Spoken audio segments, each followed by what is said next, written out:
I sacrificed my childhood to save my younger sister from our abusive parents. But when our mom remarried someone richer, my sister flipped the narrative and publicly claimed I kidnapped her. She went back to them, and within a year was calling me, begging me to save her. Once again, I was 12 when my parents laid hands on my younger sister for the first time. I was already terrified of them, but now I realized how I felt didn't matter. I needed to protect her. For my entire teenage life, I worked, shielded her from arguments, and spent all my time being the best big brother I could. Ava was the most important person in my life. She didn't have any other friends, only me, so I swore to never leave her. Mom and Dad yelled and hit a lot, but we made it through. We moved out when I was 18. Ava enrolled into a new school, found new hobbies. She loved her new life. At least that's what I thought. Everything changed a year later when she was 13. Mom finally left Dad and remarried a man named Mark. Mark was wealthy, extremely wealthy. Overnight, their lives became glamorous. Mom posted pictures online, showing off designer clothes, vacations, and cars. And soon, Ava started following Mom's posts obsessively. She started talking about the amazing new life Mom had. I warned her, reminded her that Mom hit us too, but that didn't deter her. Very soon, packages started arriving at my door. Expensive clothes, electronics, and jewelry from Mark. All for Ava. Her face lit up every time, eyes widening at each new treasure, fingers tracing the designer labels with reverence. Slowly, she spent less time talking with me and more time glued to her new phone, the blue glow illuminating her face late into the night. She began staying late at school and not telling me what she was doing. I worried constantly, but didn't know how to fix it. One evening, she came home late, cheeks flushed, avoiding my gaze. I asked where she'd been, but she refused to answer, her silence hanging between us like a wall. Something felt very off. The next morning, my phone exploded with notifications, the constant buzzing pulling me from sleep. Turns out, Ava had posted something online, accusing me of kidnapping and manipulating her into moving out with me. My heart dropped as I read her words, each one a knife twisting deeper. She painted a picture of me as controlling, abusive, and twisted. She claimed I lied about everything. She said she missed her real family and begged people to help her escape me. Before I could even process it, police showed up at our apartment, the sharp knock making my stomach plummet. They took Ava away, her face blank as she walked past me without a glance. In just days, my life unraveled. Friends distanced themselves, their texts becoming shorter before stopping altogether. Co-workers whispered behind my back, conversations halting when I entered rooms, and soon my boss quietly asked me to leave my job, his eyes never quite meeting mine. Within weeks, Ava moved in with Mom and Mark. She began once again posting online, but now she was sharing happy pictures of her luxurious life, crediting Mark for rescuing her and publicly calling me a monster. Strangers would DM to threaten me, their words vicious and cruel. This was my life for 3 years, until Ava turned 16. That's when I got a call from her. "Mom's hitting me again. Please help," she cried, her voice small and broken. I woke to the sound of my phone ringing. Squinting at the screen, I saw Melissa's name and immediately sat up, my back protesting from the uncomfortable couch. "They've filed a missing person report," she said without preamble, her voice tight with urgency. "Police will likely be at your apartment today." I glanced at the clock. 7:13 a.m., the red numbers harsh in the dim room. What do we do? My voice sounded strange to my own ears, sleep rough and anxious. "I found a safe house through my network. Pack essentials only. Be there by noon." Melissa's tone left no room for questions. "I'll text you the address." After hanging up, I stood in the doorway of my bedroom, watching Ava sleep. She looked younger in sleep, vulnerable in a way that twisted something inside me. I remembered countless nights checking on her in our childhood home, making sure she was safe, the bruises on her arms fading from purple to yellow. "Ava," I said, gently shaking her shoulder, feeling the delicate bones beneath my fingers. "We need to go." She blinked awake, confusion quickly replaced by fear as reality rushed back, her eyes darting to the window. "They're coming? Police might be. We have somewhere else to go." We packed quickly, clothes, toiletries, my laptop, and the few important documents I kept. As I zipped my duffel bag, there was a sharp knock at the door, the sound like a gunshot in the quiet apartment. Ava froze, her eyes wide with panic, the t-shirt in her hands trembling. I motioned for her to stay quiet and moved to the peephole. 2 uniformed officers stood in the hallway, faces impassive. My heart hammered against my ribs, blood rushing in my ears. "Fire escape," I whispered, pointing to the window in my bedroom. We slipped out silently, the metal cold beneath our hands, descending the fire escape as quickly as we dared. I could hear the officers knocking more insistently now, calling my name, the sound following us down like a threat. At the bottom of the fire escape, we hurried to my car parked in the back lot, gravel crunching under our feet. "Duck down until we're clear," I instructed as we pulled away, the engine's rumble seeming too loud in the morning quiet. The safe house was a small apartment above a bookstore in a quiet neighborhood across town. The owner, Elaine,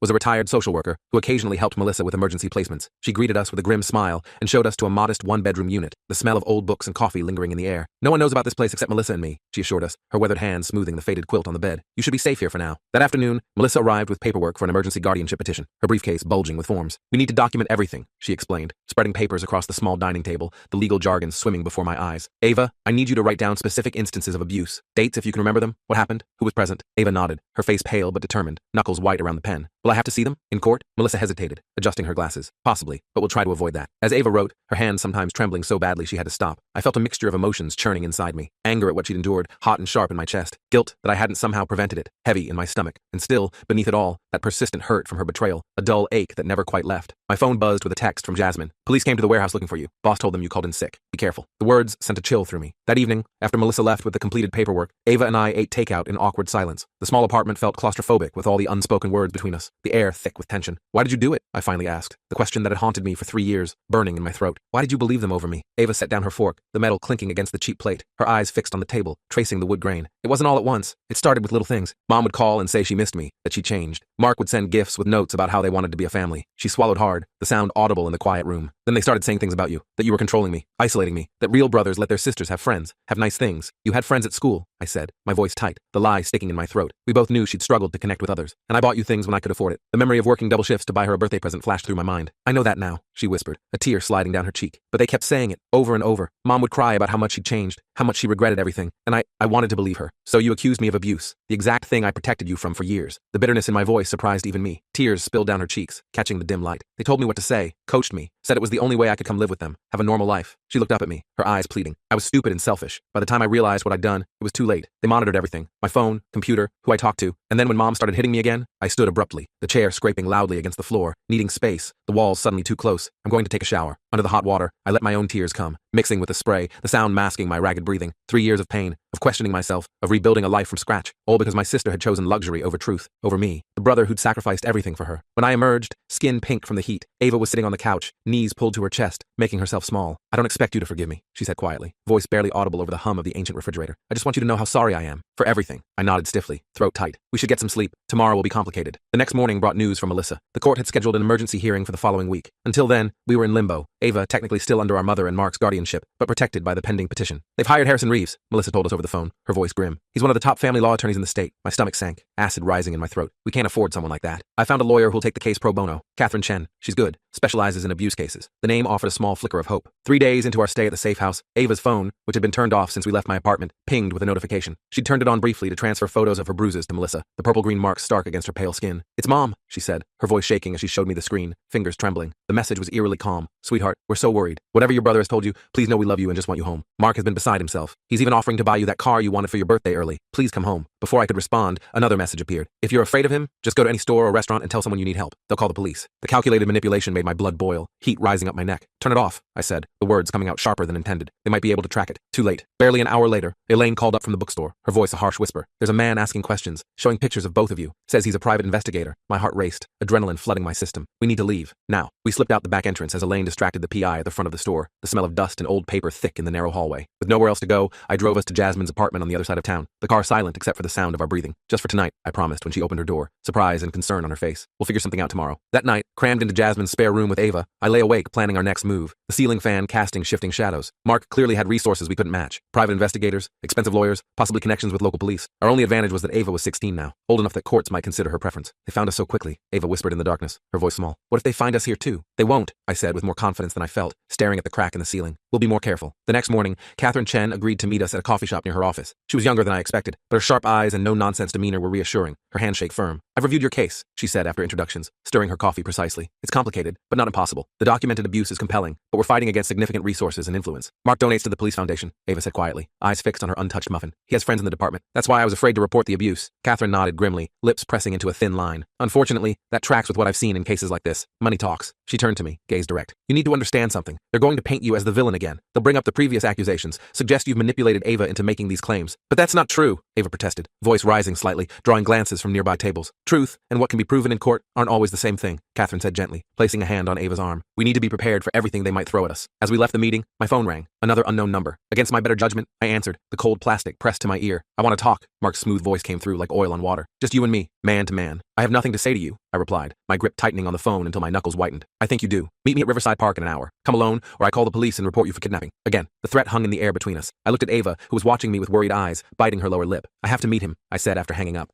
the decision settling like a stone in my gut. No! She grabbed my arm, fingers digging into my sleeve. It's a trap. He'll hurt you or have you arrested. It's a public park. He can't do anything there. I tried to sound confident, though doubt gnawed at me. And we need to know what he wants. Catherine advised strongly against the meeting, her voice sharp with concern. But I went anyway, drawn by a need to confront the man who'd helped destroy my life. Mark was waiting on a bench overlooking the river, looking every bit the successful businessman in his tailored suit, not a hair out of place. He smiled when he saw me, as if we were old friends, teeth too white and perfect. Thank you for coming, he said, gesturing for me to sit, his gold watch catching the sunlight. I thought we should clear the air. I remained standing, hands in pockets to hide their trembling. Say what you need to say, he sighed, his expression shifting to one of practiced concern, the kind seen in political advertisements. I understand your position. You care about your sister, but this situation has gotten out of hand. The situation where you and my mother physically abuse her, that situation, my voice was steady, despite the anger coursing through me. His smile tightened, a flash of something cold in his eyes. Teenagers often exaggerate. Ava has always been Dramatic. Surely you remember that from when you lived together. I remember the bruises our parents left on her, the same kind of bruises she has now. The memory of those marks, documented in clinical photographs, made my stomach turn. Mark leaned forward, dropping the friendly facade, his voice lowering. Let me be clear. Your sister belongs with her mother and me. We can provide for her in ways you simply cannot. The best schools, opportunities, connections that will set her up for life. And all it costs is her safety and dignity. The words came out bitter, tasting like copper. His eyes hardened, the mask slipping further. I'm trying to be reasonable here. We're prepared to be generous. Say, $50,000 to compensate for any inconvenience. The offer stunned me into momentary silence, the sum more money than I'd ever seen. He was trying to buy me off, like Ava was merchandise to be traded. Ava isn't for sale, I finally managed, disgust rising in my throat. Everyone has a price. He stood, straightening his jacket with manicured hands. Think about it. $50,000 could change your life, get you out of that warehouse job, maybe back to school. All you have to do is convince Ava to drop these ridiculous allegations and come home. And if I refuse? The question hung between us, heavy with implication. His smile returned, cold and confident, like a predator certain of its prey. Then we proceed to court, where a judge will hear about how you've been twice accused of manipulating your sister, how you have no stable home to offer her, barely make enough to support yourself, how you've interfered with her education by hiding her away. He stepped closer, cologne overwhelming. And then there's the matter of the outstanding warrants. My blood ran cold, a chill spreading through my body despite the warm day. What warrants? The ones that will be filed if certain items go missing from our home, valuable items that might be found in your possession. He shrugged, the gesture casual but his eyes sharp. Police take theft very seriously, especially when it involves valuable property. The threat was clear, hanging in the air between us. He was willing to frame me if necessary, to use his connections to fabricate evidence. Think about my offer, he said, turning to leave, gravel crunching under his expensive shoes. It's the best outcome for everyone, including Ava. I returned to Jasmine's apartment shaken, the conversation replaying in my mind. Ava and Catherine were waiting anxiously, tension visible in their postures. He offered me money to convince you to go back, I told them, collapsing onto the couch, the cushions sagging beneath me, and threatened to frame me for theft if I didn't. Catherine's expression darkened, a muscle twitching in her jaw. This changes things. We need to document this conversation immediately. I recorded it, I admitted, pulling out my phone, the small act of foresight my only advantage. I wasn't sure what he might say. Catherine's eyes widened, a spark of hope lighting them. That's potentially very helpful, depending on the recording laws in this state. She took my phone, fingers already tapping. Let me listen and see what we can use. That night, Ava had a nightmare. I woke to her crying out, thrashing in her sleep, the sound piercing the darkness. When I gently shook her awake, she looked at me with such raw fear that it broke something inside me, a crack in the wall I'd built. You're safe, I murmured, the words automatic, familiar from our childhood. I'm here. She clung to me, sobbing against my shoulder like she used to as a child, her tears hot through my thin t-shirt. I'm so sorry, she kept repeating, the words muffled against my chest. I ruined everything. I ruined your life. I held her until she calmed, my own emotions a tangled mess. The anger and hurt were still there, but alongside them was a fierce protectiveness I couldn't deny. Whatever had happened between us, she was still my sister. Still, the little girl I'd sworn to protect. The next day brought a new complication. Jasmine received a visit from police officers asking if she'd seen us. She lied smoothly, but called immediately after they left,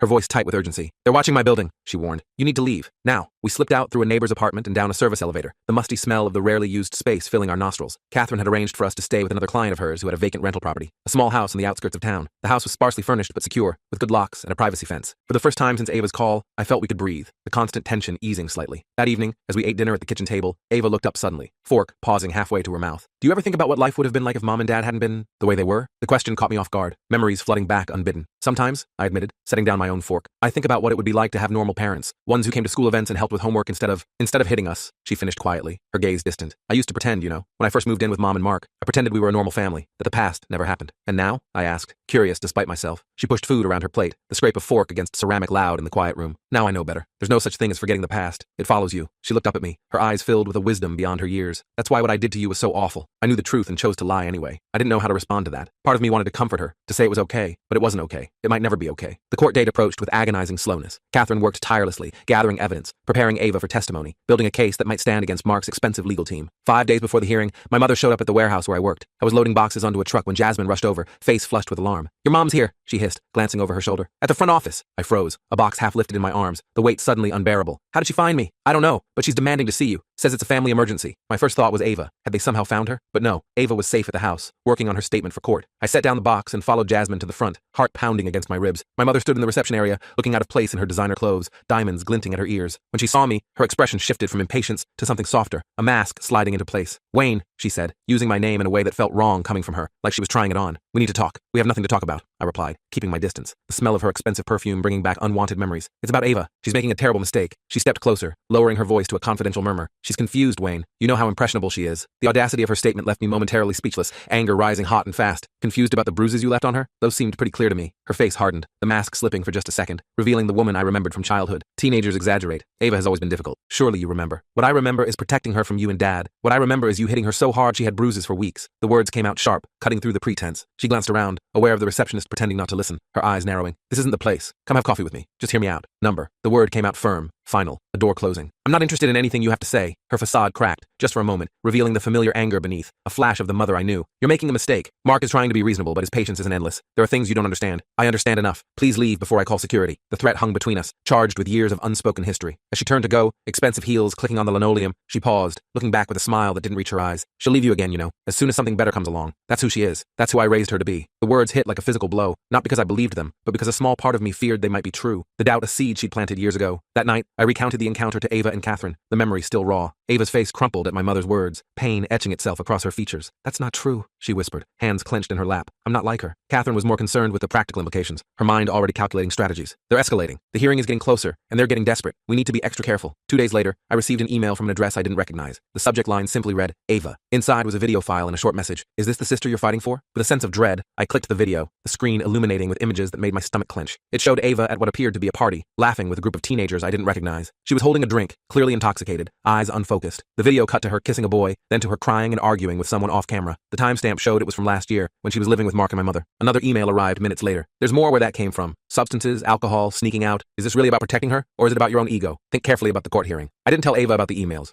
I forwarded them to Catherine instead, who confirmed what I suspected. They were trying to intimidate me, to make me question supporting Ava. This is actually helpful to our case, Catherine said, her voice reassuring through the phone. It shows they're willing to use manipulation and intimidation tactics. The night before the hearing, Ava and I sat on the porch of the rental house, watching the sunset paint the sky in shades of orange and pink. The air was heavy with unspoken words, crickets chirping in the growing darkness. Whatever happens tomorrow, I finally said, breaking the silence, I want you to know I believe you. About the abuse, I believe you. She looked at me, tears shimmering in her eyes, catching the last light. But not about being sorry, I sighed, searching for the right words, the truth complicated and painful. I believe you're sorry. I just don't know if that changes anything. I understand, she whispered, hugging herself against the evening chill. After what I did, I wouldn't forgive me either. We sat in silence as darkness fell, each lost in our own thoughts about the day ahead, the weight of tomorrow pressing down on us. The courthouse was intimidating, all marble and echoing hallways, footsteps bouncing off high ceilings. Catherine met us at the entrance, professional in a navy suit, her expression determined, briefcase clutched like a shield. Remember what we discussed, she told Ava, straightening the girl's collar with a maternal gesture. Just tell the truth. Don't let them confuse you or put words in your mouth. Inside the courtroom, Mark and my mother were already seated with their attorney, Harrison Reeves. Mark looked confident in an expensive suit, my mother beside him in a conservative dress that screamed, concerned parent. They both watched as we entered, Mark's expression neutral, my mother's eyes narrowing slightly, her painted lips pressed thin. The hearing was closed to the public due to Ava's age, which was a relief. I couldn't imagine going through this with an audience, our pain on display. Judge Penelope Martinez entered, a stern-looking woman with silver-streaked hair pulled back in a tight bun. She reviewed the case briefly before addressing the room, her voice carrying authority. This is an emergency guardianship hearing regarding Ava Mitchell, age 16. I'll hear from both parties, but I want to be clear. My only concern is the welfare of the minor in question. Harrison Reeves went first, painting a picture of Mark and my mother as devoted parents concerned about their troubled daughter. He described me as unstable, with a history of manipulating Ava. He even suggested I might be the one responsible for her bruises, the accusation making my blood boil. Your Honor, we have documentation that the petitioner has a history of controlling behavior toward his sister, Reeves said smoothly, his voice practiced and persuasive. 3 years ago, Ava made serious allegations against him, resulting in her removal from his care. My fists clenched under the table, nails digging into palms. Catherine squeezed my arm in warning, her touch grounding me. When it was our turn,